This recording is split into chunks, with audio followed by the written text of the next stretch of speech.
అనగనగా ఒక చిన్న విత్తనం. అది వేసవిలో ఒక ఎండిన పొలంలో పడింది. చుట్టూ ఉన్న గడ్డి మొక్కలు దాన్ని చూసి నవ్వుతూ, నీవెందుకు ఇక్కడ పడ్డావు? ఇక్కడ నీకు నీరు దొరకదు, నువ్వు పెరగలేవు అన్నాయి. కాని ఆ విత్తనం నిరాశపడలేదు. అది వాటి మాటలను పట్టించుకోకుండా తాను పెరగగలనని నమ్మింది.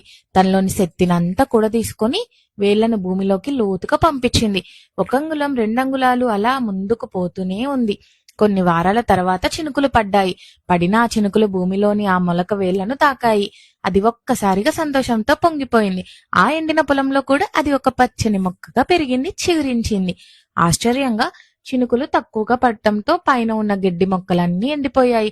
కాని ఆ చిన్న మొలక మాత్రం తన లోతైన వేళ్ల కారణంగా భూమిలోని తేమను పీల్చుకొని పెద్దగా పెరిగి అందమైన పూలు పూసింది. ఇంక పక్షుల గుంపు ఆ చెట్టు మీద వాలాయి. పక్షులు తన గూళ్లను కట్టుకున్నాయి. ఆ చెట్టు అందరికీ నీడనిచ్చింది. ఆ చిన్న విత్తనం ఆ రోజు నిరాశ పడలేదు కాబట్టి ఈ రోజు ఎంతో మందికి జీవితాన్ని, ఆనందాన్ని ఇస్తుంది. అంతేనండి, మన జీవితంలో కూడా కష్టాలు రావచ్చు.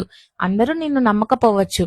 కానీ మనలో మనం నమ్మకం పెట్టుకొని కష్టపడితే ఆ చిన్న విత్తనం లాగే మనము మన కష్టాల నుండి బయటపడి జీవితంలో గొప్ప విజయాన్ని సాధించగలం.